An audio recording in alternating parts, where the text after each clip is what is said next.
Welcome to GlobalFest Human Rights Forum. Please welcome our moderator for the day, Jody Hughes from Global News. Well, hi there. Thank you so much for having with me. And I would like to say thank you to the panel for allowing me to be a part of today's session. I do have two children, age 12 and 13. They look a great deal like me. And so I was really excited to be a part of today's topic where we're discussing how to raise anti-racist kids. I would like to introduce and welcome our ASL interpreters for today, Kimberly Johnson and Deb Russell. And please be aware that our session today is unrehearsed and our interpreters were not provided with any advanced material. GlobalFest acknowledges Mohkinstsis, colonially known as Calgary, as the traditional territory of the Blackfoot and the people of the Treaty 7 region in southern Alberta. Of course, that includes the Siksika, the Piikani, the Kainai, the Tsuut'ina, and the Stoney Nakoda First Nations, including the Chiniki, Bearspaw, and Wesley First Nations. Calgary is also home to Métis Nation of Alberta, Region number 3. We'll first begin with a message today from GlobalFest. Good afternoon and welcome to the GlobalFest Human Rights Forum. My name is Ken Goosen and I have the privilege of serving as GlobalFest Chief Operating Officer. We started the journey of exploring issues around racism and discrimination back in 2005 when the City of Calgary signed on to the UNESCO Coalition of Municipalities Against Racism and Discrimination, and how we as citizens of Calgary could become involved in the process through the lens of exploring practical solutions to address issues within our own actions and beliefs, our community, and then more broadly. The GlobalFest Human Rights Forum, presented by the United Nations Association in Canada, Calgary branch, has been offered since 2007 as part of GlobalFest programming to promote diversity, cross-cultural respect, and equality in our community. We're thrilled to have UNA Calgary as a presenting sponsor again this year. This year we took our lead from the activities and protests that have been happening here in Calgary, across the nation, and internationally. Each day we have a different panel of speakers with a different topic. Today's session will focus on raising kids to be anti-racist. There is hope for the future. That hope rests in each of us individually. And for those of us who are parents, an added responsibility to prepare our kids to be better people, to have a fuller understanding and appreciation of race and racism and what it means to be anti-racist. I would like to welcome our audiences outside of Calgary who have joined us today through our newest institutional partnerships with the Institution of Canadian Citizenship and the Canadian Museum for Human Rights. Glad you've joined us for our conversation this week.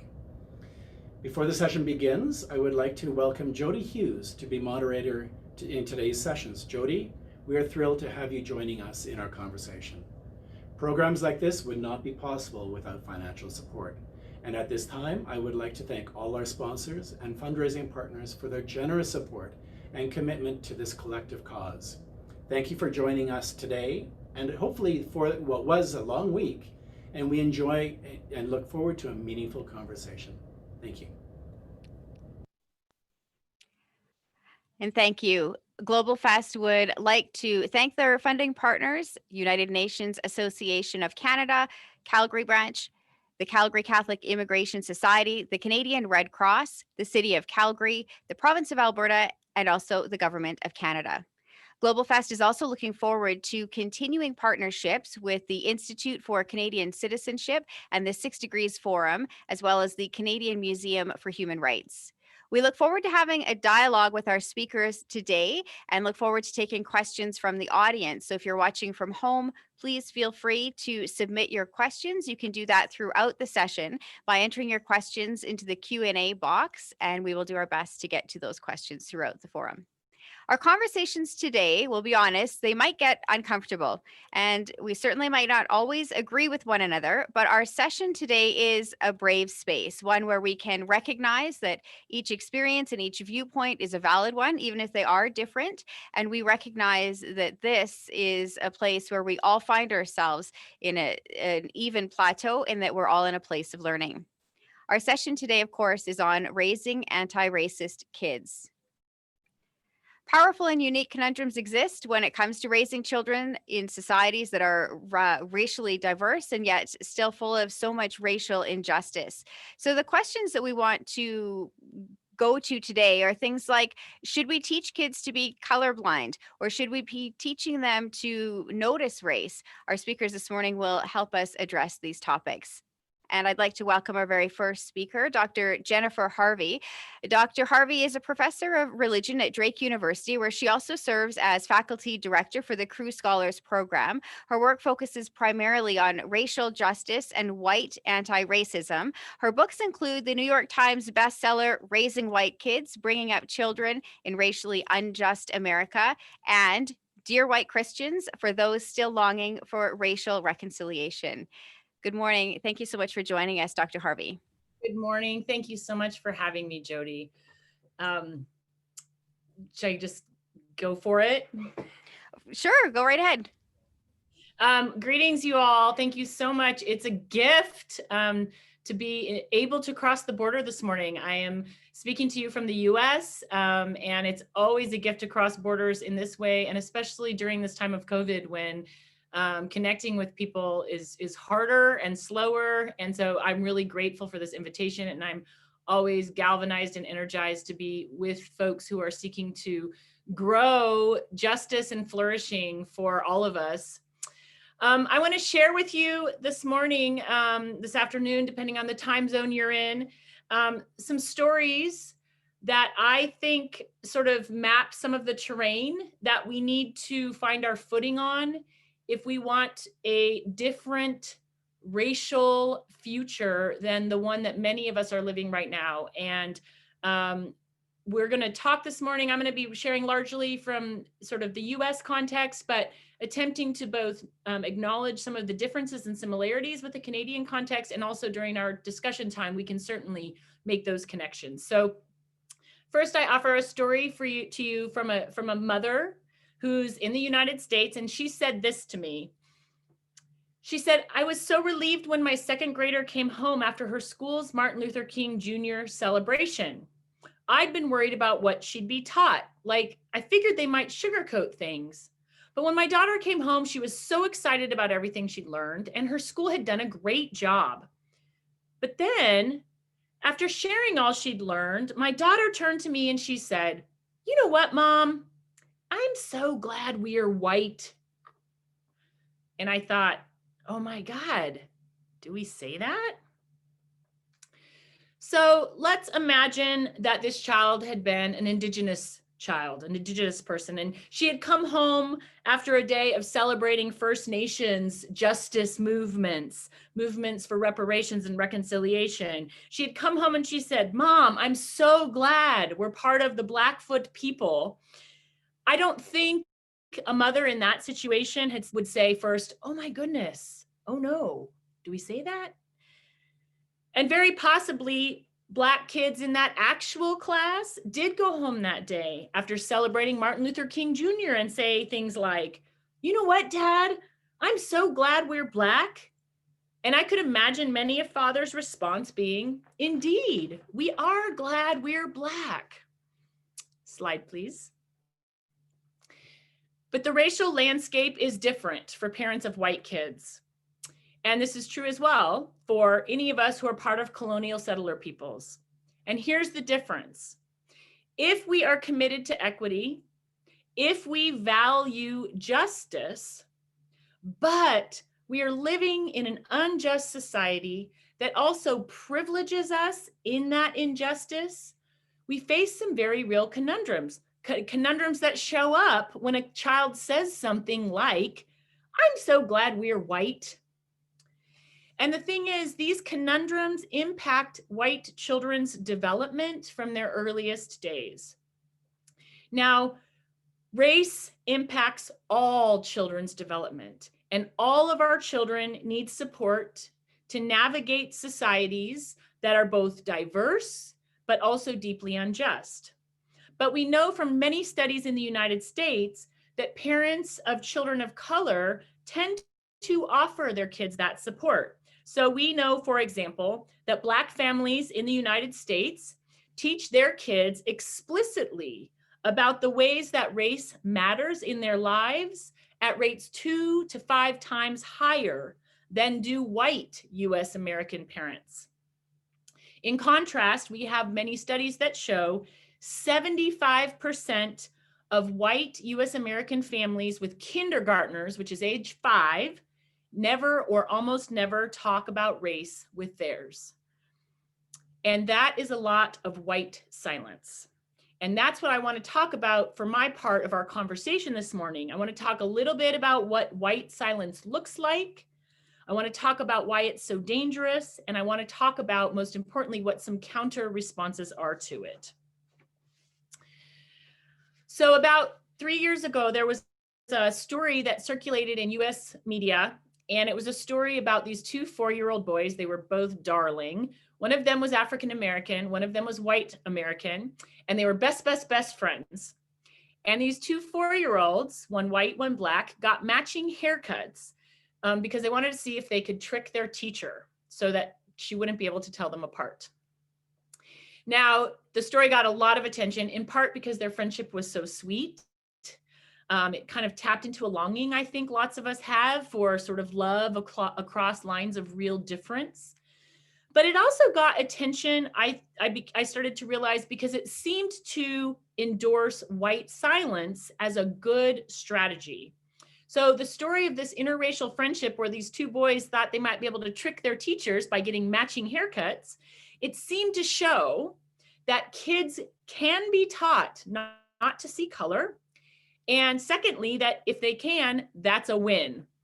I actually heard the white boy's mom tell the media in an interview that his inability to see difference was a parental success because, she said, I just taught him to love everyone the same. Slide, please. So I don't know if the language is the same and the phrases are the same in Canada, but in the United States, we say this a lot. Just love everyone the same. Underneath our skin color, we all bleed red blood. Everybody's equal. We're all just human after all. These are all phrases that sound really, really nice. And as a parent of 2 young children, I do want my children to show love and kindness towards everyone. But it's very important that we start to acknowledge that these are all versions of what we can call so-called color blindness. We tend to call it color blindness. But I actually think it would be good to start calling this white silence, because these are not strategies. So-called color blindness are strategies that people of color and marginalized communities and First Nations peoples do not employ when talking about identity with their kids. This is something white families tend to do. It's really a form of white silence. And the problem with white silence is that while those phrases are really nice, we want our children to love everybody, it turns out that kind of teaching on race and identity and difference, it backfires, and it backfires in a pretty significant way. And the way we know that white silence backfires, or so-called color blindness backfires, is that there was another study done, again, on a group of about 100 US American white families in 2006, so some time ago. And these families, they all reported that their approach to race and difference was to teach their kids everybody's equal. So these were not families who thought they were teaching their kids to be racist. So they taught their kids everybody's equal. And researchers pulled these children aside in the study and asked them a very blunt question when their parents weren't in the room. And the question was this: do your parents like Black people? Well, 38% of children being raised in these everybody's equal families said, I don't know. And 14% of those white kids being raised in everybody's equal families, 14% of them said, no, my parents don't. You see, it turns out that we're all equal is so abstract, children literally have no idea what it means. They don't know that they're supposed to connect that to actually valuing people, whatever their skin tone, their hair texture, their nation of origin, their accents, their names, their language. And more troubling, we're all equal. Literally, the science, the social science shows that it does nothing to counteract racism in children. So before I give us a couple of examples of the dangers of white silence, I want to say this very explicitly. This problem I want us to talk about and engage today is not just a parenting problem, and we know this. A ton of adults are involved when it comes to raising children, teachers, coaches, clergy people, next door neighbors, grocery store clerks, aunts. In fact, whether or not you have children in your life in a primary way, if a child has ever observed you out in the world, you have helped raise that child. It's also the case that this conversation is not just about white kids, because the truth is, what adults are and are not able to say to our children, to talk about with children about race and anti-racism, actually has everything to do with the adults, everything to do with where we adults are in our ability and understanding. And finally, and most importantly, especially since I'm going to talk about white kids a lot, this isn't just about white kids, because the reality is white silence impacts kids of color and eventually teenagers and 20-somethings, impacts indigenous kids of indigenous children and teenagers and 20-somethings. Anyone who is not white, who comes into contact with white kids and then teenagers and 20-somethings are impacted by how adults are raising white colonial settler children. So this is about all of us. This is a multiracial, very diverse conversation because everyone is impacted by how white kids are being socialized. Okay, so why is white silence so dangerous? I want to give two passes at this, one that talks about younger kids and then another that talks about the sort of teenage age kids. And this is also lots of studies that undergirds this work. So here's the younger kid example. Again, we know from all kinds of studies that children internalize racist perceptions of themselves and of others by the ages of 3 and 4. By the age of 5, they recognize that different racial groups are treated differently, and they understand something about racial social status or about how your identity puts you in social status in the society that you live in. So age 5, they realize this. Let's think about all those studies that show by 5, white families are not talking about race with their kids. The other thing is by age 5, children know they aren't supposed to talk about this in front of adults. So there's a study that was done a number of years ago of preschoolers. And this researcher found after a year studying these preschoolers that over and over again, children would play with larger social messages about race, messages that most adults think are going right over children's heads. And so here's just one example I'll give you that this is the researcher's language, not mine. She writes, there's a white girl pulling 2 other girls, one white, one Asian American, in a wagon. The wagon gets stuck. The Asian American girl gets out to help. The white girl responds, no, you can't pull this wagon. Only white Americans can pull this wagon. Renee has her hands on her hips and she frowns at Ling Mei. The Asian American girl tries again to lift the handle of the wagon, and Renee again insists that only white Americans are permitted to do this task. This is a 4-year-old. She's using white racial assumptions about who counts as US American in her play. And she's doing it in a very sophisticated way. And about now, many of us might be tempted to be thinking something like this. Well, oh my goodness, what are they teaching that child at home? That's what I would have thought before I became a parent. I like to say I was a really good parent before I became a parent. We need to resist that temptation. That might be what this child is being taught at home, but it's just as possible that that is not what this child is being taught at home, because that's not exactly how this works. We tend to think that when kids display racism, that's the cause of that is a few rogue, bad adult parenting apples. But we are much wiser to understand that racism is like smog. And that is Dr. Beverly Daniel Tatum's metaphor, not mine. Dr. Tatum says, racism is like smog. We are all breathing it in every day. So the thing is, if the problem is smog, then white silence is just as likely to result in a wagon story like that as is a child specifically hearing teachings at home about who does and doesn't count as a citizen of their nation state. White silence is basically refusing to give your 4-year-old a breathing mask. She just breathes in racism, which in this case is negative stereotypes about people of color and false beliefs about her own superiority, and then she breathes them right back out into the world. That's how powerful smog is. And I'll tell you what, I know smog is real because my children have 2 moms, and I could tell you plenty of stories about my kids making sexist statements, things I know they didn't get from me. And this is how powerful smog is. I'm also a pastor, I'm a religious studies scholar, I'm a feminist. And when my older daughter was 4, she was running around for a while talking about God, and she was using the pronoun he for God. And so one day I said, hey, H, how do you know God is a he?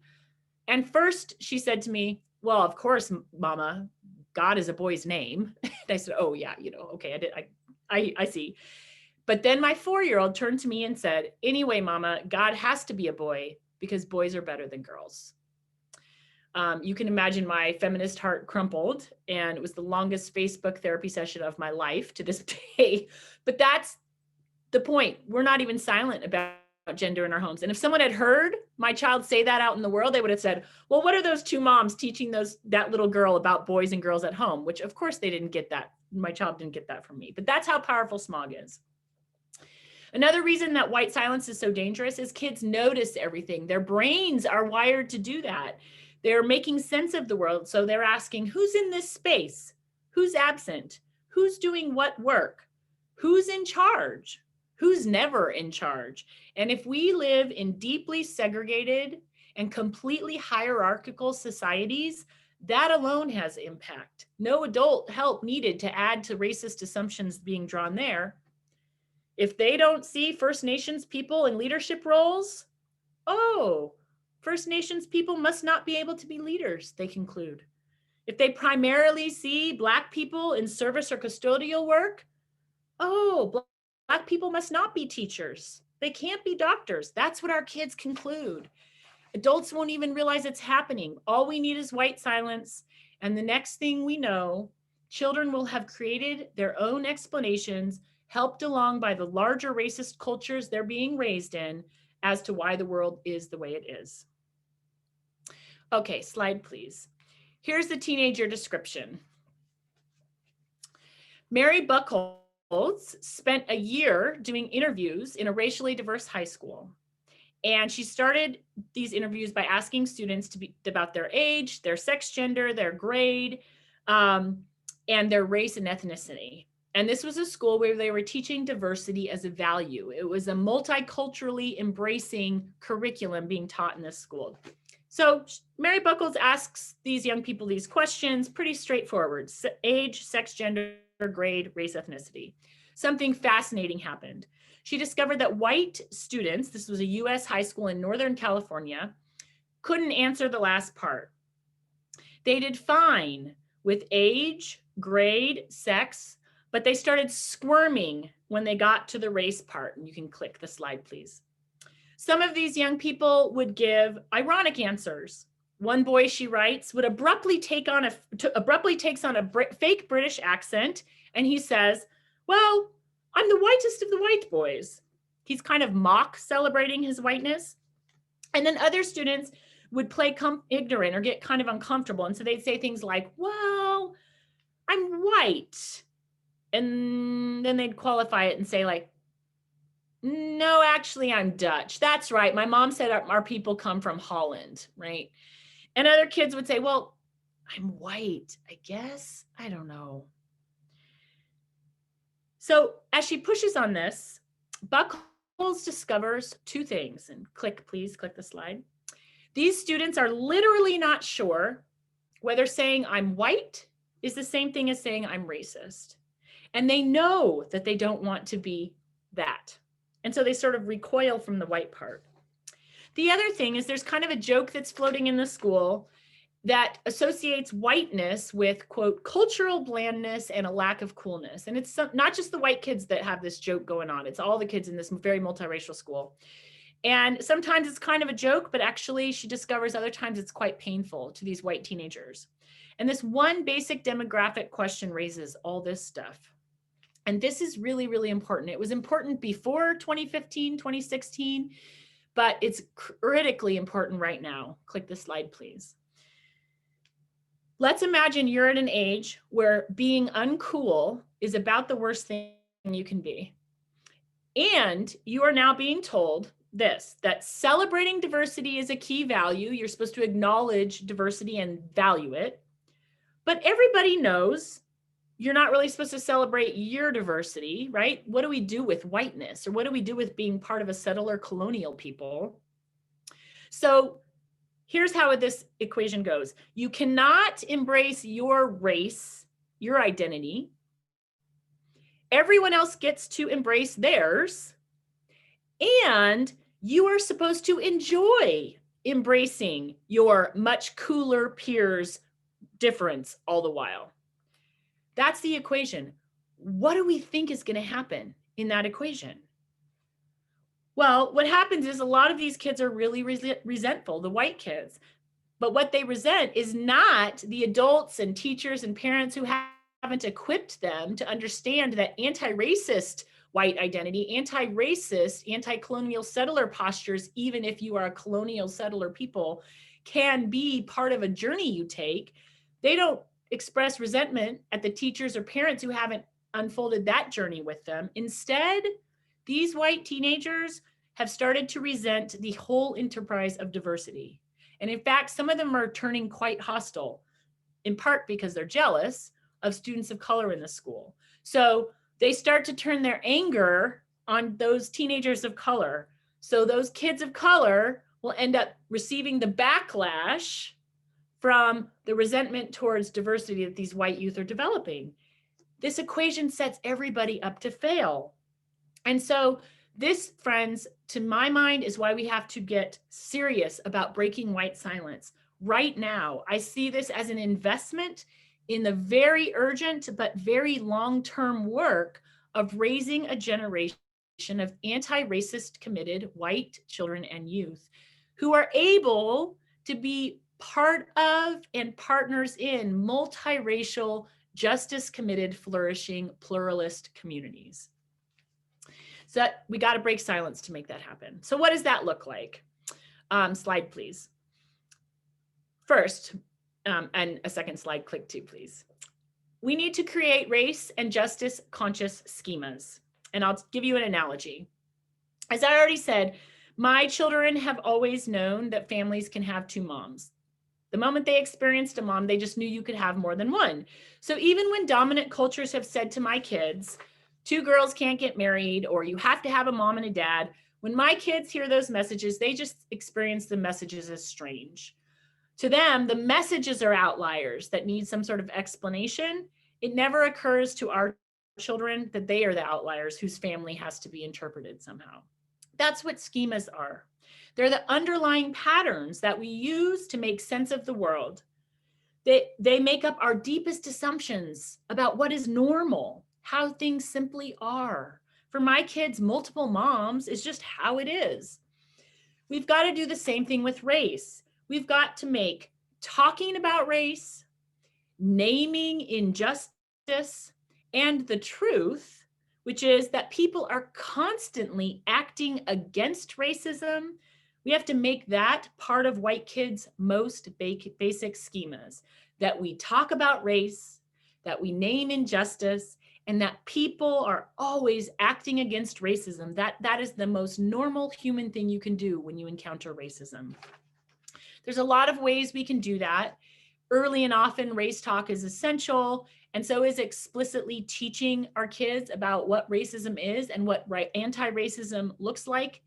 Some of the most important ways we can do this is to get our children and youth in spaces where people are actively resisting racism, so that they, again, just come to see it as normal that all of us, including white people, challenge racism. Not that racism is normal. I don't want my kids to think racism is normal, but I want my kids to think that it is normal to work with others to challenge racism, that that's the most normal thing a person could do. White silence waits for perfect words. We wait until our kids are ready, whatever that means, and then we might try and explain racism. But a lot of times we're too late. Our kids, if they've already built a schema that is somewhere along the lines of so-called colorblindness, like we're not supposed to talk about this, or even explicitly racist, we've got a heck of a lot more dismantling to do. And they're already quite far behind their peers in terms of building an anti-racist skill set. So we've got to build race and justice conscious schemas. Secondly, slide please, racial scripts are powerful. I've heard many, many white parents in the US, America, talk about having put their children in diverse spaces on purpose, only to be sad or disappointed when their children could not sustain friendships with kids of color. I would not be surprised at all if similar challenges exist in Canadian contexts among differently raced and different ethnic communities, because it's very predictable, this pattern of not being able to sustain interracial relationships as kids grow up. And I think that's because racial scripts are powerful. One of the things we've got to come to terms with is that whatever our unique personalities or commitments or identities, all of our lives are unfolding in a larger racial story. And this story began long before any of us did, and it's being rewritten every single day. So that means I've been handed a role, and it doesn't matter who I am. It doesn't matter. I did anti-police brutality organizing in New York City in the 1990s. I did personally. Doesn't matter that I did that. The day after another African-American person is killed by police in the US, when I pass an African-American person on the street in the city where I live, and that person doesn't know me, I'm just another white person.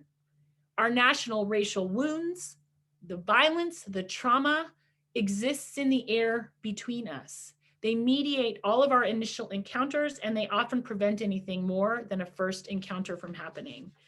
Racial scripts are about our collective racial relationships, and they're operative in our children's lives too. We shouldn't expect them to be immune. If my daughter, for example, who is white, is only ever taught, if I only teach her that police are safe, her relationship with her African-American cousin, who is necessarily being taught that police are complicated for him, their relationship will be impacted. They can cousin love each other all they want at this point, as they do now, but over time, the depth of that friendship will erode. That is how the script will play out. And I want to then tell you kind of a funny story about racial scripts. This is about my other nephew, who's also Black. This nephew, T, I'll call him, he attends a very racially diverse school here in Des Moines, Iowa, where we all live. Our families all live in Des Moines. And when T was 5, he's a very bold, very bright, very funny child. He's the kind of child that will happily point out the elephant in the room that all the adults are hoping nobody will notice or make us talk about, and he'll do it in a funny way. One night at family dinner, T was talking about playing dodgeball at school that day, and he announced to the adults at the table, "We're not supposed to say Black kids against the white kids." He said that, and we all laughed because we knew that meant he had said that at school that day. He was 5. But then when we asked him if he knew why the teachers didn't want him to say that, he said, "Nope, they just said don't say that." Well, I suspect that in the mix was some developmental naivete going on, but I also suspect there was a kid awareness of emerging racial tension, and my nephew was playing with it. And I felt sad that the teachers hadn't felt equipped to explore that with the kids, because the silence that not only my nephew, but all of the kids in that space received in response to that sort of playing with race he was doing, that silence actually left them more likely to succumb to racial scripts, because those kids are going to square off as Black and white in some other way, if not in dodgeball. They've been handed roles and they already are starting to know that. So I tried to imagine that day any number of questions that might have interrupted the script. So like, for example, what if the teachers had felt empowered to say, well, what an interesting idea. What made you think of that? Or, what an interesting idea, but what about white kids and Black kids who are friends? Would they be allowed to play on each other's teams if they wanted to? Or, how do we know who's white and who's Black? And what about kids whose families are white and Black? Or what about students who are Latino or Latina who come from Vietnam? Would they get to play? What team would they get put on? Or, interesting. Where else have you seen people divided up and going against each other like that? Does that happen in our school? Does that happen in our city? I can almost guarantee that last set of questions would have brought out fascinating things that kids are actually observing in that school that teachers don't typically hear about. I want to be really clear. I'm not suggesting that these teachers should have let those kids play racially divided dodgeball. I do not think that's a good idea. But this is a prime kind of example where exploratory race and justice dialogue could have unfolded. But for that to happen, frankly, the adults, including me, have to stop underestimating our children and frankly, stop freaking out. Would you click, please? I'm not going to tell this story about how race is in our bodies for the sake of time, but it may come up in the discussion. But it's just a story about how our children can experience racial division even in integrated spaces, depending on what we do with our bodies. If we make eye contact across racial lines, if we hold our bodies in certain ways, and how learning how to notice how our bodies in spaces can actually create connection in multiracial ways, but also can create disconnection is a sort of a learning and an attention that we need to cultivate with our children. But I won't tell that story here for the sake of time, but it might come up in the discussion. And so click again, please. The last thing I want to offer before I yield my time is that we have to learn what it means to break children's hearts. And so about 2 years ago or so now, another mother and I were talking about the US's racial climate. It was about 3 years ago, because it was not long after the election of 2016. And this mother nodded towards her young white child and she said to me, "I'm just so grateful that she doesn't have to worry about this yet." And I totally got it. I knew what she meant. I long to protect my children. We are living in very difficult times, violent times, in fact. And like all parents, I want nothing more than for my kids to have hope about the world and about its possibilities. But my friends, there is nothing innocent. There is nothing innocent about white innocence. And in the face of racial injustice, if we choose to keep white children, colonial settler children, innocent, if we choose their innocence, we actually are choosing to barter away their humanity. I learned this most fully first in fall of 2016, when within a period of 2 weeks in the US, Terrence Cruncher and Keith Lamont Scott had been shot and killed by police.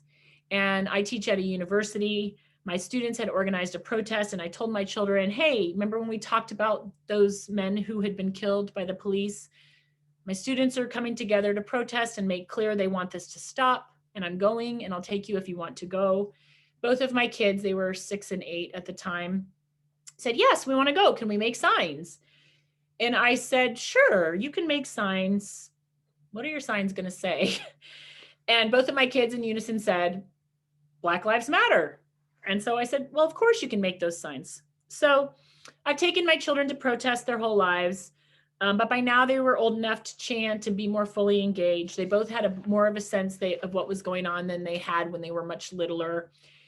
And they spent nearly an hour physically present with Black people and Latino people and Asian American people and other people of color in Des Moines, Iowa, and a few white people who were just standing together to say no. And they saw young people being brave and loud about the value of their own lives and about their determination to be free. And they experienced those same young people and the adults there too, asking them about their signs and affirming them for making their voices heard. And that was important and powerful for their development, specifically their experience of having anti-racist agency, even as white US Americans, even as being only ages 6 and 8. And that's how the story ended that day. But the middle part of the story is where I learned what it means to let white kids in particular have their hearts broken. I went downstairs in my house where my children had been making their signs to tell them it was time to go. And when I came into the room, my older child's sign, when I saw it, I lost my breath. And this is what H's sign said in green and red marker with hearts and stars all over it. She had written, "Black lives matter, M-A-T-E-R. They matter the same as white. Stop killing them." And then below that, my 8-year-old had written the names of people in her life who she loves. Her sign put it this way: people who are Black are, and she'd written out the names of her cousins, T, A, and Toby, her aunt, my sister-in-law. And I didn't just catch my breath. I literally felt my heart shatter into about 1,000,000 pieces. But what I remembered in that moment from that devastating sign was that these are just not days in which any of us dare live without a broken heart. If our hearts are not broken right now, then we are already lost because we've lost such a core part of our humanity. And what I've been holding on to since that moment is another devastating but beautiful recognition. And that is that at that point, and it's still true today, my then 8-year-old was whole, wonderful, smart, kind, beautiful, and very happy child. But she was also already, and in her not quite old enough to fully get it way, living with a broken heart. And she knows it. Her moms have never explicitly said, "Hey, your aunt and cousins are Black and police violence puts their lives in danger." But by that fall, she had hit an age where she'd put the dots together for herself. She'd connected the dots with all the race and justice conscious scaffolding we had done with her. She understood racism as a real thing with real consequences for real people. And she knows some of her most beloveds are among those people. So she knew exactly what the stakes were in going to that protest. And she was young enough that she was willing to put that heart pain right there out loud on a sign. So there's so much uncharted territory here when it comes to raising anti-racist kids. And when it comes to white children, and I'm sure it's true for colonial settler children too as well, there's been few models. It feels scary, it feels hard, but the most truthful questions, I'm very clear at this point, are about raising anti-racist kids are not about how we exactly map and measure it. They are not the most practical ones about how we get it exactly right. I feel clear that the most truthful question simply has to do with whether or not we'll be brave. Raising anti-racist white kids for racial justice requires that we expose them to hard realities. It requires us to create space for them to move into their own relationship with injustice, to allow them to literally feel it, touch it, to ache from racism's real costs. And that is tough. And I get it because I'm a mom, because it's about letting kids' hearts get broken. But I am very convinced at this point that this is the most life-affirming choice that we could make. I know that it's the only way my white kids remain human enough to actually recognize and fight for the humanity and alongside their fellow humans whose lives are actually at stake in this system. And so with all the uncertainty and the awkward and the tears and the fears, I believe we need to be courageous and emboldened together, because the lives and humanity of all of our children on this precious earth deserve nothing less. Thank you. Well, thank you so much, Dr. Harvey. That was absolutely amazing. I'm glad my video is off, because I found myself just nodding and the whole time through your presentation, and some incredible insight. And I know that we will have a lot of questions from people coming up in the next little while. We'll first hear from Andrew Parker, but I just wanted to add one thing. When the school shut down here in Calgary, one of the assignments that my daughter had, she was in grade 6, is it was right as the BLM movements were starting to take place and gaining momentum. And I found my kids were at a good age, because they had both had a chance to really learn some of the history in a way that could resonate with them, I think. And they could see kids their own age that were running into circumstances that were completely unfair, based completely on the color of their skin. And one of the questions that came up to my daughter is in this project is, all of this is happening right now in the world and people are talking about it.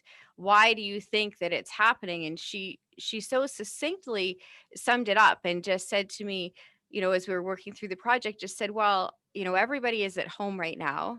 And it seems to me that this is the time, because I made the point that we've had these conversations for far too long. We should already be further ahead.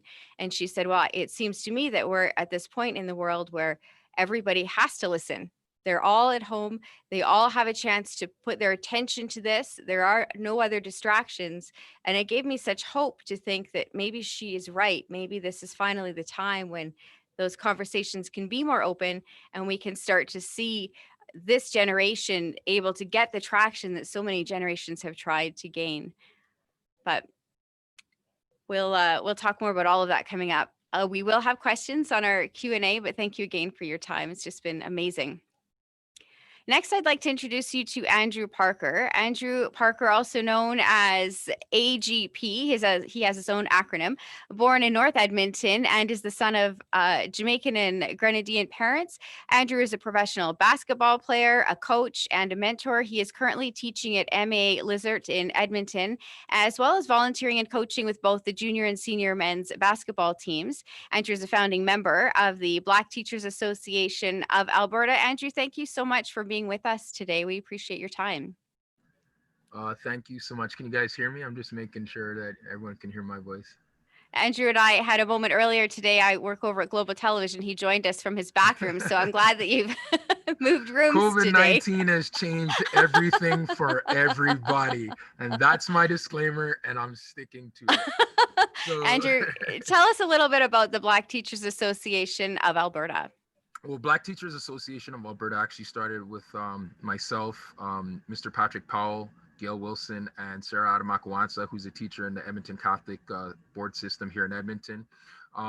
It was literally 5 days after our anti-racism protests here in the city of Edmonton, where I was very fortunate to speak and provide a speech at that protest. And immediately after that speech, I had a conversation with one Black teacher that I knew from the Catholic board system. And I said, Sarah, there's a lot of stuff going on right now. What can we do as educators to potentially show people our culture and introduce them to us in a way that potentially we can get away from these situations of the George Floyds and the Breonna Taylors and the Philando Castiles and the Trayvon Martins and the Tamir Rices and so on and so forth. So we thought, what would be the best way for us as Black educators to help people understand our culture?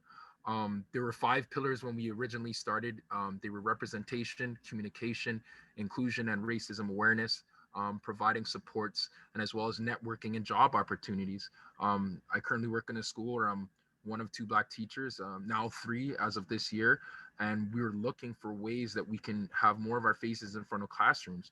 And I don't know what the studies have shown or if the statistics would support this, but I find that when there's more diversity in the classrooms, potentially there's more of an understanding that inclusion should be supported in the general society. So we started that association. We originally had 4 of us, and then it was about 20, then it was about 40. Now we're at about a 60 confirmed EAs, administrators, teachers, people within education, people with early child care, and as well as allies. And I can't tell you how thankful I am to live in a generation where we could actually do this. And I can't express how thankful I am for all of the allies who have supported this work in our city and in Calgary and in Red Deer and in Lethbridge and in Fort McMurray.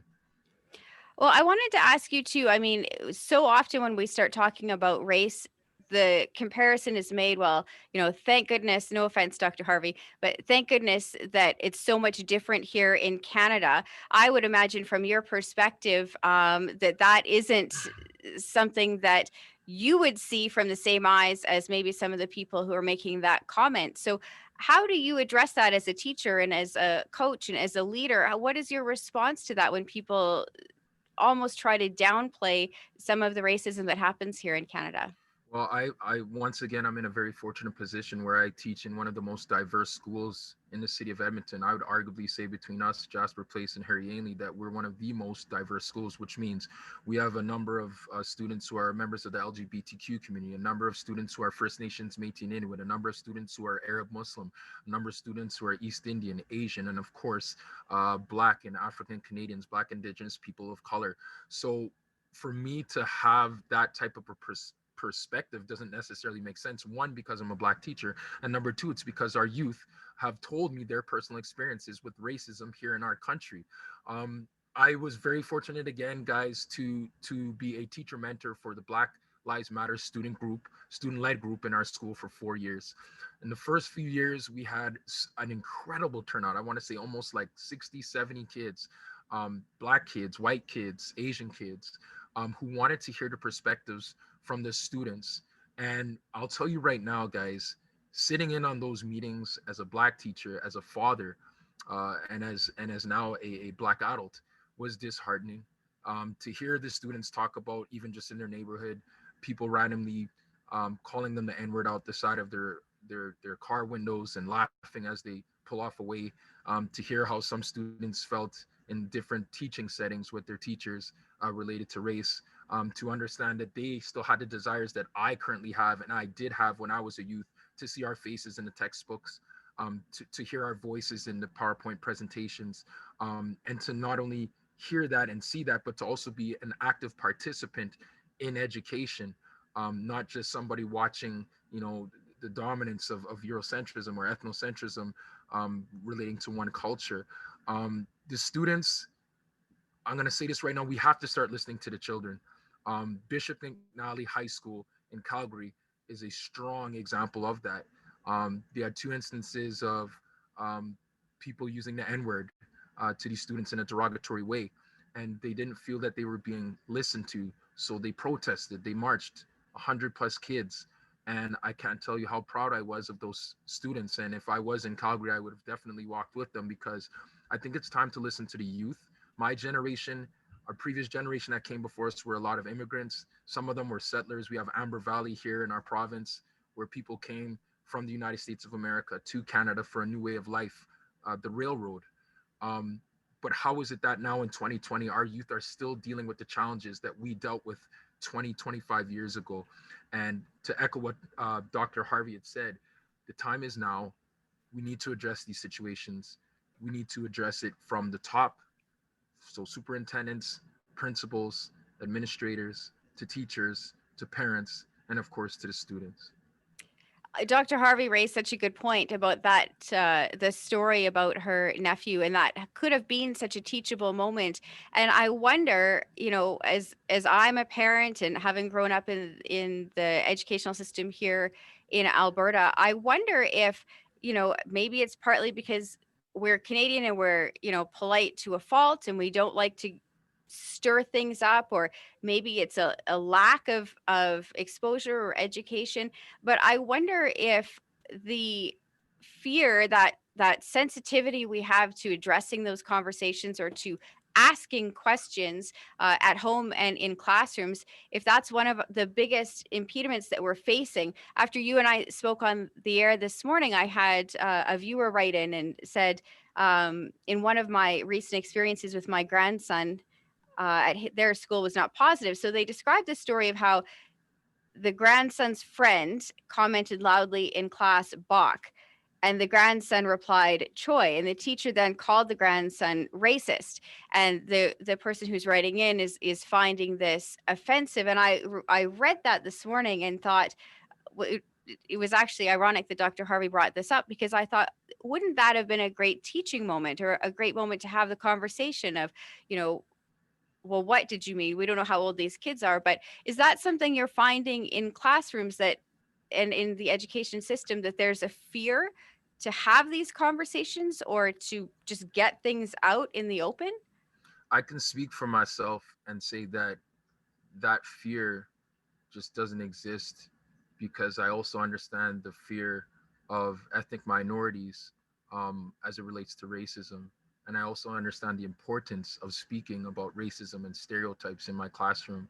Um, Now, for the other 60, 70, 80% of the population that may not reflect my ethnicity, I can understand that fear. However, I think it's time to overcome that fear and to walk bravely and boldly and collectively together to address these issues. If we allow these students to not understand the roots of racism and the roots of anti-racism work, if we don't provide them with resources that are meaningful, if we don't have administrators who are willing to address these issues, or to listen to teachers, or to listen to parents, or to even acknowledge that yes, systemic racism does exist in education.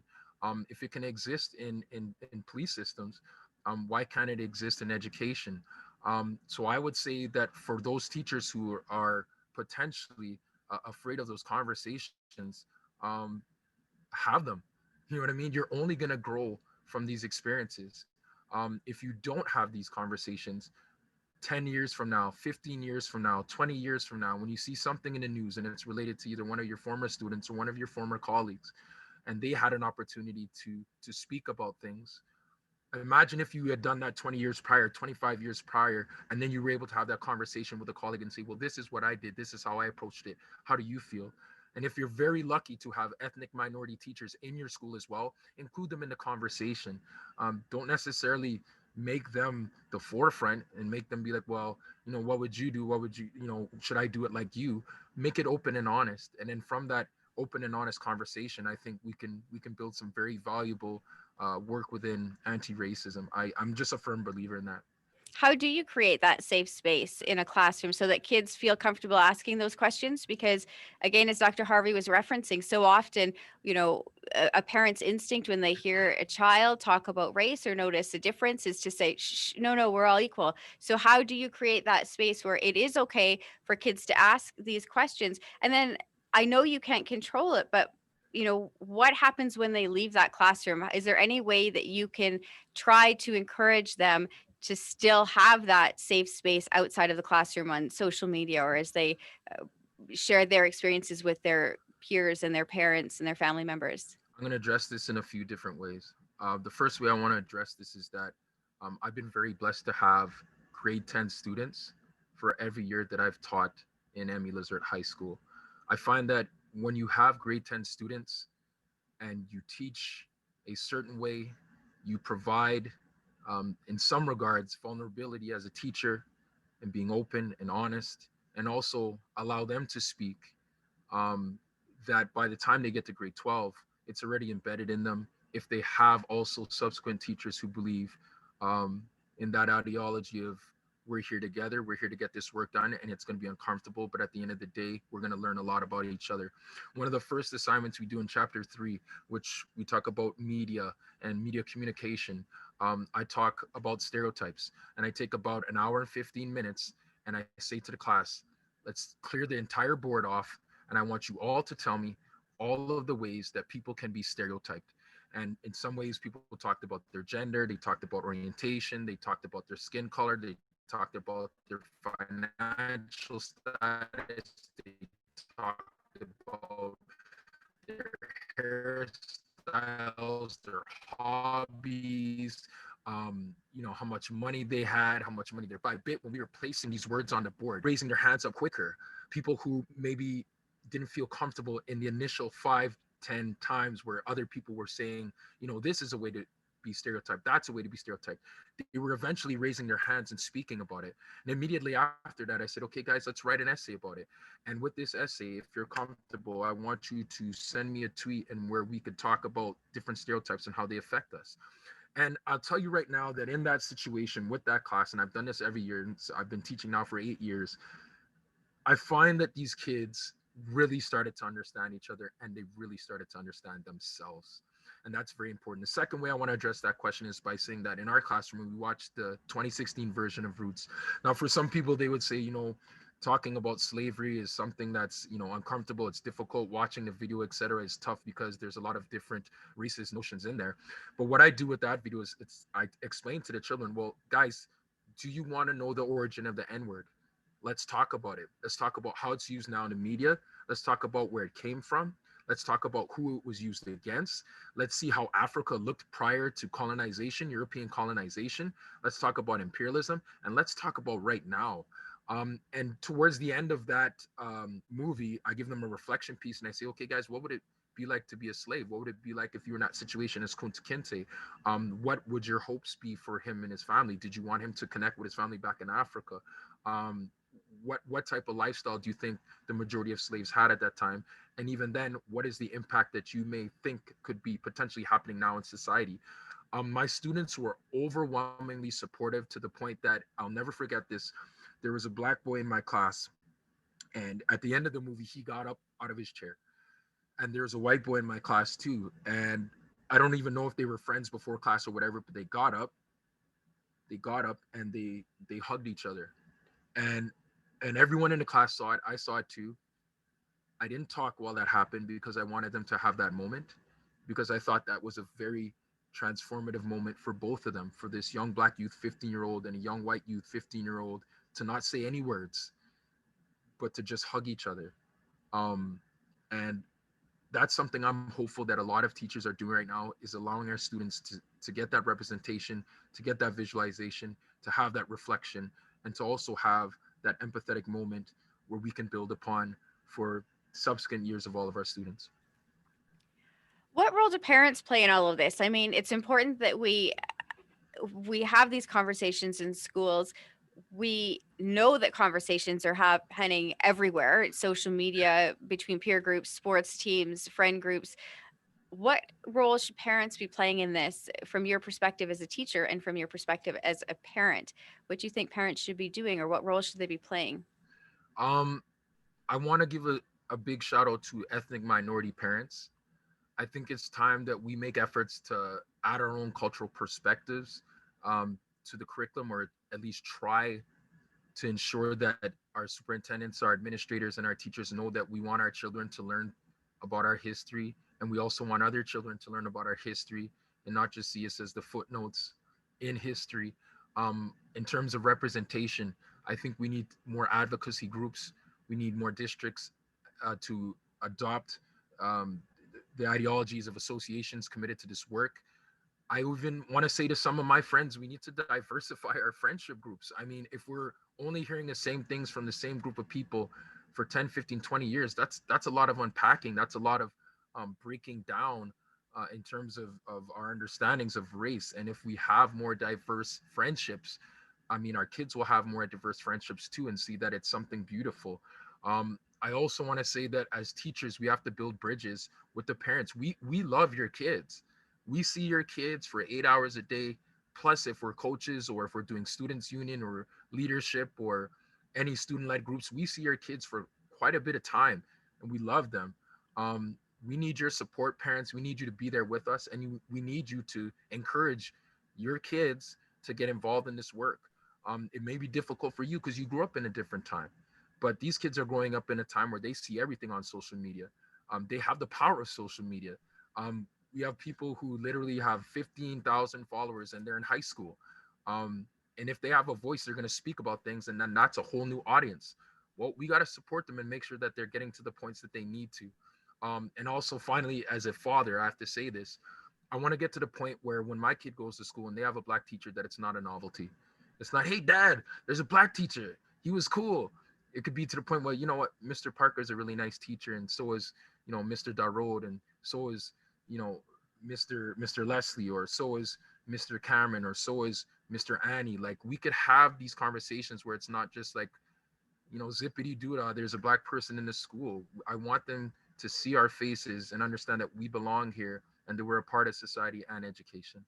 This is something, actually, a question I'd maybe like to also bring in Dr. Harvey for, because what you're touching on is something that she brought up that, you know, I had I had questions about too, of, you know, there's a fine line between, to your point, Andrew, of, you know, well, you shouldn't see it as a novelty that you have a black teacher, but then you also don't want to cross into that white silence where you're saying everybody is equal. So Right. how do you navigate that so that you're teaching your kids it shouldn't be something that you notice, but it should be something that you notice? It's almost like you want to make sure that they understand the significance without, you know what I mean? 100%. Dr. Harvey, did you want to chime in here? Sure, thank you. And it's so good to be in space with you, Mr. Parker. I, I would say, so I want my kids to notice, but I think it's critically important we actively teach them about why it's so rare. Like Right. my kids right now, I think if they will say to me, oh, this person, this new teacher at my school is black, but my kids also would be able to tell you they understand that racially unjust access to education and hiring practices is the reason that Right. that is so unusual. So they both are naming that, but they're also, we're actively, it's not an accident that neighborhoods are mostly white. It's not an accident that most, you know, so I think teaching the conditions that make it rare is part of what we have to actively be doing, while we also celebrate, you know, Black teachers, Latino Right. teachers, Right. you know. So yeah. How about you? I completely, I'm sorry if I'm like deviating from what we're doing, but Dr. Harvey, I just have to say this. Like, I hope one day that our kids can get an opportunity to play together. The things that you described about your children and how well you've raised them, I think it's just so important. And I'm thankful for you being here, because it's very refreshing for me as a teacher. Um, as a black teacher, sometimes we feel very isolated and we wonder who actually cares about this work, who actually thinks about this stuff. And when I hear you speak, I'm so thankful and I'm so happy, and I feel truly blessed, that we could even have this space right now, and that there are people like you in this world. So I apologize from deviating from that, but that's been inside of me the whole time I was listening to you speak. And I wanted to make sure before any of this stuff moved on that I addressed that immediately. Thank you for that word. I want to actually say back to you, hearing you talk about what you do in your classes, I thought, yes, this is the kind of all of our children need, right? Because what you're talking about, and I know you surely know this, but is not just about teaching that then is for the well-being of Black Canadians, or in my context, African Americans or Right. First Nations students. Like, it's all of our children need to know exactly what you were talking about. Right. I was doing a little happy dance here, hearing you talk about what happens in your classroom.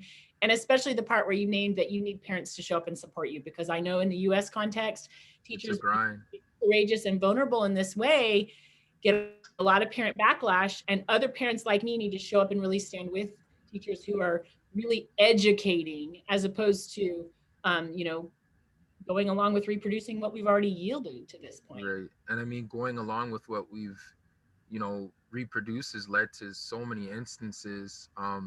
And obviously, you know, in the United States, they've had a tough time, and that history is something that we're still trying to unravel. But in Canada too, I mean, just the treatment of First Nations, Métis, and Inuit cultures, and East Indians and Asian Canadians. I think the more we learn about each other, the more we have opportunities to love each other and understand each other. And I think this work I'm committed to more so than anything I've ever done.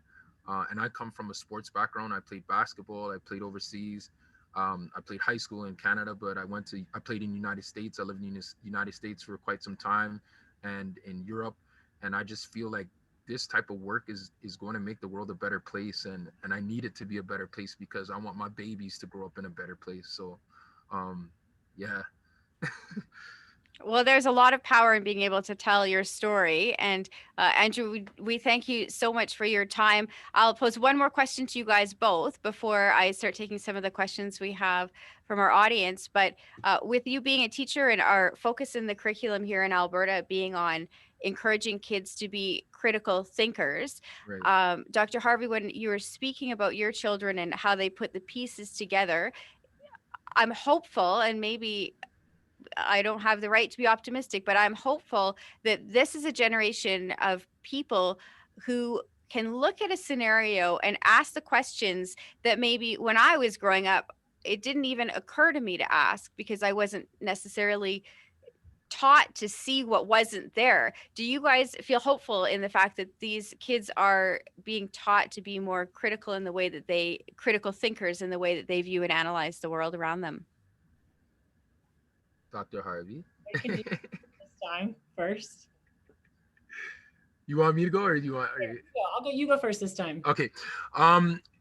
Yes. I have to say this, and I have to acknowledge this.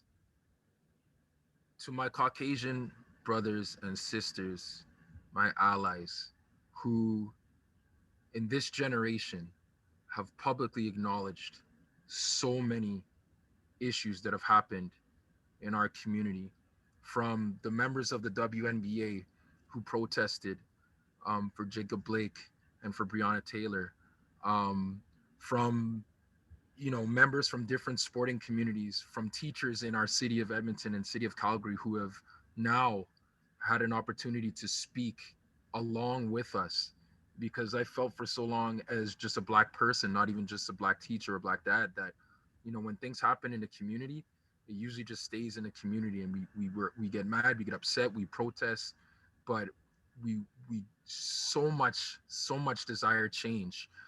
And I feel like this generation, I don't know why, but there's more people speaking, and there's more people that aren't Black that are speaking. There's more people that aren't First Nation that are speaking. And I feel like, I don't know, I really enjoyed the era of the 60s, not for the racial injustice, obviously, but because there were people like Bob Dylan speaking. There was, Peter, Paul, and Mary speaking politically.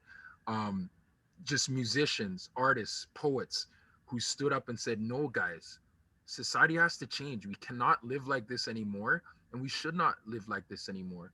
If we're all supposed to be, under the umbrella of Mother Earth, Father Time, God, whichever name you choose to address him, her, or they, we have to understand that humanity has to be at the forefront. And if we can push for this now, just imagine what it's going to look like for our children. Just imagine what lives they're going to be living. Just imagine how much they can change society for the better. So I'm enthused. I'm hopeful. I obviously know that there are some people out there in the world that may not want to see this work happen, and I pray for them. And I hope eventually their hearts do soften. But I do believe that we have a great group of people in society, in this world, in education, in our province, that are willing to do this work, and I'm in full support of them. So thank you to all of my allies from all colors and all skin colors and backgrounds and ethnicities and races. Love you guys so much, and let's keep doing this work. And I think I would alongside that name too, that Andrew, earlier you said we need to be brave, like we need to create brave space.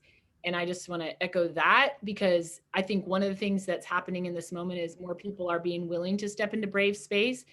I think in part that's because, at least like in the US context, Black Lives Matter activists have been working since 2010, 2011. And it's starting, and so it's not a tipping point that's come out of nowhere. It's been like grassroots, daily, difficult work that people of color have been leading in the US. And but that invitation to come into brave space then is about a gift of liberation and freedom for all of us. And so I do feel hope in that way to pivot back to your question, Jody. But I can't name strongly enough, because sometimes white folks, and I say this as one of them, the delusion that we sometimes live with is, okay, it'll just happen by osmosis. My kids will just get it. And as someone who teaches 18-year-old, 19-year-olds, I can promise you that if we don't step into that brave space with our kids and actively cultivate the language, they don't just get it. White silence is so powerful. And so I just want to name, I feel hopeful, but not not if we sit back, but instead if Right. we into the brave spaces that people of color all over the globe have created and sort of insisted and invited us to step into. We had a question that speaks to that. Somebody saying, for those of us who don't have diversity in our schools, either in the population or the leaders, what would you recommend us do to try to raise awareness? And I think that that can be, you know, Andrew, you were speaking about the echo chamber within your friends. I think it can happen quite easily where you have to find moments to introduce these conversations and these injustices, and if they're not around you, if it's not something that your kids ever witness, how do you expose them to what's happening, and when should you be doing that? I mean, obviously as early as possible, but what would be a great way to start having those conversations so that kids are aware of what is going on in the world around them, even if it's not immediately around them?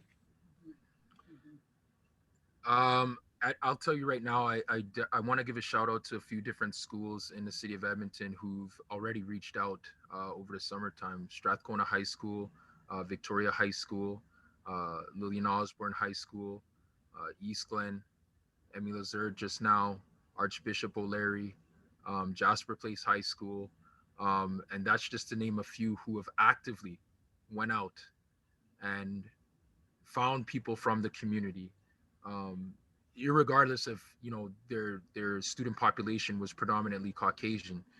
These administrators and these teachers have been working ridiculously hard to ensure that their students hear these perspectives and have people from the community there to walk alongside them to do this work. It has to be intentional. The work has to be intentional. Saying that, we don't have enough Black people in this, that, and like at some point in time, we have to do the work bravely and courageously and ask people from the community for their help. And not only that, reach out to higher levels of academia, such as Dr. Harvey, and have these questions and bring them in for professional development sessions that are meaningful. I've had 3 different professional development settings in the last 2 weeks, and I got 3 more next week. And I can't tell you how proud I am of these administrators for understanding that they do have challenges, but still bravely trying to do the work. So I think there is a place, I think there is a time, and I think resources are available. It's just going to have to take intentional, meaningful work. And if I could speak about family contexts, I think it's critically important, and this can also enable like the kinds of academic spaces and curriculum in K through 12. We call it for K through 12 in the US, sorry, but to be even more sort of get galvanized and supported is that in homes, for me as a parent, like I live in a state in the US that's like one of the whitest states in the nation. My city is very diverse, so it's very segregated, but the state is very, very white.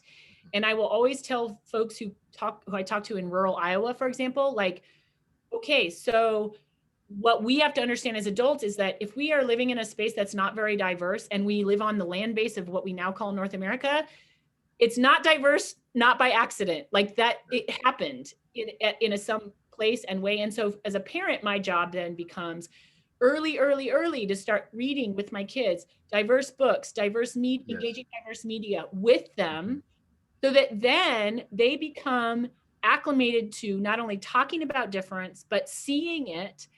And then as they sort of develop, we can start saying, hey, look at our neighborhood. Have you noticed that it doesn't look anywhere near as diverse as the books that we read?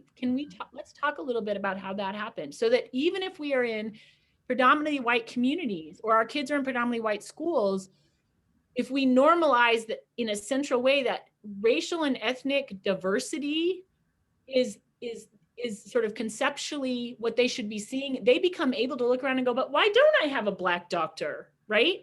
And so then from there, we were able to say, well, like, let's talk about the history of segregation in housing in the United States and redlining. And so that, again, we cannot ever pretend, and this gets hard for we adults if we live it, because we've benefited from these legacies, right? So sometimes it raises guilt and shame for us, but we've got to be willing to acknowledge with our kids, oh, our neighborhood isn't white by accident. There was a moment at which that happened. And by ages 9, 10, 11, our kids are able to engage those histories too. And then also understand why we as a family are engaged with the NAACP, for example, in working for racial justice in Des Moines, Iowa, or are organizing with Black Lives Matter in Des Moines, Iowa, because they know that in Des Moines, Iowa, where we live, racial injustice has shaped their lives. And so it's all connected, and we can start from birth. And I think sometimes it can be so subtle because, we have raised this generation. They know you never use this word, and you explain the power of that word. But I think what can be tricky sometimes is to get into the subtleties, like you were talking about look at this sport that you play, who's playing it, look at this school that you go to, or look at this place that you go to.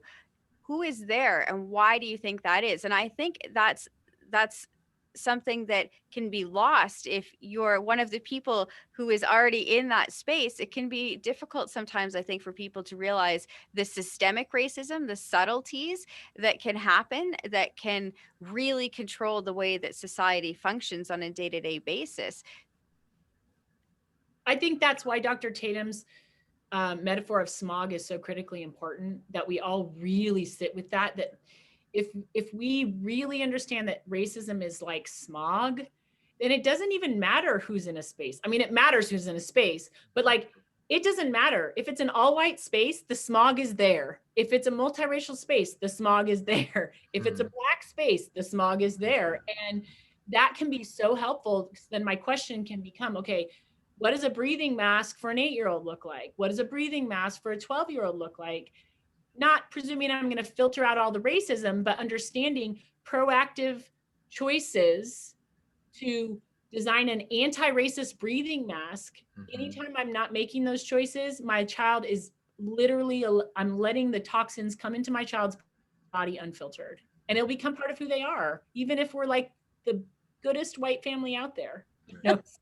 We need to design breathing masks for our kids and ourselves as adults. Like, a lot of times, again, those of us who are adults and struggle with this, it's because for me, I struggled with, in my 20s, all of a sudden I was experiencing white guilt because no one had walked with me before then, right? Well, my job as a parent is to get my 8-year-old through white guilt and in an active, agent-filled way, so that they don't wallow in their 20s. By their 20s, they're way ahead of me, where I was in my 20s and at the age of 9, So, and that's the work, is just journey with them so that they don't get stuck the way lots of us do. Well, and it can be so delicate because you don't want to burden them with all of this guilt, but you do want them to understand what the history has been. And I think, as you were talking about early on in your conversation, Dr. Harvey, about, that so many of those kids who are asked about, defining themselves, they were afraid to say that they were white, and they didn't want that burden of guilt, but they also want to make a difference as they're moving forward. And so it's tricky to balance that of, you need to know what the history was, but then you also need to be able to have your identity, but you need to be able to respect everybody's identity. It seems like that can be where I think a lot of people get anxiety, and they almost don't want to have the conversation with their kids or their students or, the kids that they're coaching, because it feels like so much. Yeah, I would be really interested to hear from Mr. Parker what he does in his classes with this, because my take on that really important question, that's part of the reason white folks shy away in the US. And I think the antidote to guilt, or like, I don't want my kids to be like, oh, I feel bad about being white. What I want my kids to know is they can choose what kind of white person they want to be. And so guilt is actually a developmentally predictable and normal response. When you believe yourself to value equality, and then you recognize you're benefiting from injustice, guilt is actually normal. But I don't want them to get stuck there. And the antidote for guilt is action with others. And so so for me, I don't try and protect my kids from guilt, but I try and always show them, you don't have to just feel bad about this. We can do things to address and redress these legacies and how they're impacting people's lives right now. And then the guilt sort of it sort of evaporates when you take action with others, especially across racial lines. Does that, I'm wondering, Mr. Parker, if that comes up, like how you handle that in your classes, does that come Like up? my I've had literally in 8 years one instance of that happening. It was a young girl. We had just finished watching a movie related to the history of slavery, and as she was leaving the room, she said, "Well, great. Now I know that I'm the fault for everything that has happened." And so and I said, "No, no, no, no, no, no, no, no, no, no. Get back in the room. Get back in the room right now and let's talk about this and let's flesh it out." And for her, she was feeling like, well, now I'm incredibly aware of my skin color. Maybe I wasn't aware of it before, but now I'm really aware of some of the things that have happened previously uh, with people who share the same skin color as me. And my response to her was that, number one, Mr. Parker loves you to pieces. Mr. Parker loves all of our students to pieces, but we have to study these things with a different lens, not necessarily, oh my God, it's my fault, but look what happened, look how it happened, look in the ways that it was able to happen, and let's look at society now and understand that we're doing things to ensure that what happened in the past can never happen again. And it's not just Caucasians, it's not just African Canadians or African Americans, it's got to be all of us. So once she got to that point, literally, the entire rest of the semester was amazing for that student, and I'll never forget her till this day because I understood, like, she felt like really bad. She's like, I'm at fault for everything, and I'm like, no, no, this is not what this is about. This is just an understanding of what happened in history. And I even let her know that, yeah, in the social 20 curriculum, we talk about the Holocaust. We also talk about the Rwandan genocide. Like, there's going to be situations where all of us are going to be feeling a certain way. We talk about the Nanjing massacre in social studies 20-2 and 20-1. And there are opportunities for different cultures to explain how they felt, to provide their own historical perspectives that they've learned at home, and also to acknowledge any feelings that they have that may be related to guilt, but how to also overcome that guilt to get to a place of humanity. So I have seen that. It's only been once because I mentioned before our school is very diverse, but again, it is meaningful for me to bring that student right back in the room and say, hey, this isn't your fault. It's no one's fault. We got to take care of this business right now and try our best to love one another.